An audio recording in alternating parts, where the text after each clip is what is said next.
S ಉಚ್ಚಾಟನೆಯಾದ ಮೇಲೂ ಕೂಡ ಯಡಿಯೂರಪ್ಪ ಕುಟುಂಬದ ವಿರುದ್ಧ ಕಿಡಿಕಾರ್ತಾ ಇದ್ದಾರೆ ಯತ್ನಾಳ್. ಇವತ್ತಿನಿಂದ ಯಡಿಯೂರಪ್ಪ ಮತ್ತು ಕುಟುಂಬದ ಅಂತ್ಯ ಪ್ರಾರಂಭ ಅಂತ ಗುಡುಗಿದ್ದಾರೆ.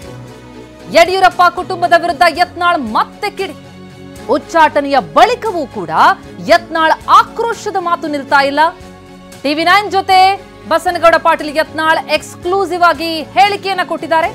ಉಚ್ಚಾಟನೆ ಬಳಿಕ ಅವರ ಮೊದಲ ಮಾತು TV9 ಜೊತೆ.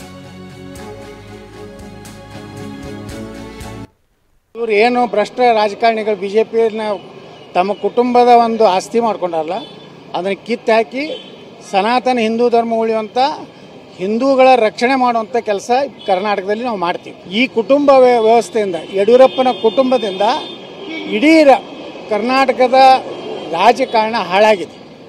ಭ್ರಷ್ಟಾಚಾರ ತುಂಬಿ ತುಳುಕ್ತಾ ಇದೆ. ಬರೇ ಕುಟುಂಬ ರಾಜಕಾರಣ, ಹಿಂದುತ್ವ ಇಲ್ಲ, ಹಿಂದೂಗಳ ರಕ್ಷಣೆ ಮಾಡಲಿಲ್ಲ. ಮುಖ್ಯಮಂತ್ರಿ ಇದ್ದಾಗ ಶಿವಮೊಗ್ಗದಲ್ಲಿ ಔರಂಗಜೇಬನ ಫೋಟೋ ಹಾಕಿದ್ರು, ವೀರ ಸಾವರ್ಕರ್ ಫೋಟೋಗೆ ಅಪಮಾನ ಮಾಡಿದ್ರು. ತನ್ನ ಜಿಲ್ಲೆಯಲ್ಲೇ ಹಿಂದೂಗಳ ರಕ್ಷಣೆ ಮಾಡದಂಥವ್ರು ಅಂಥವ್ರ ಮಾಜಿ ಮುಖ್ಯಮಂತ್ರಿ ಮಗನ ಭವಿಷ್ಯ ಇಲ್ಲ. ಸನಾತನ ಧರ್ಮದ ರಕ್ಷಣೆ ಮಾಡಿದ್ದೀನಿ, ಗೋ ರಕ್ಷಣೆ ಮಾಡಿದ್ದೀನಿ, ನಾನು ಬಂದೇ ಬರ್ತೀನಿ. ಯಡಿಯೂರಪ್ಪರ ಕುಟುಂಬ ಇವತ್ತಿನಿಂದ ಅವರ ಅಂತ್ಯ ಪ್ರಾರಂಭ ಆಗ್ತದೆ. ಇವರು ಏನು ಭ್ರಷ್ಟ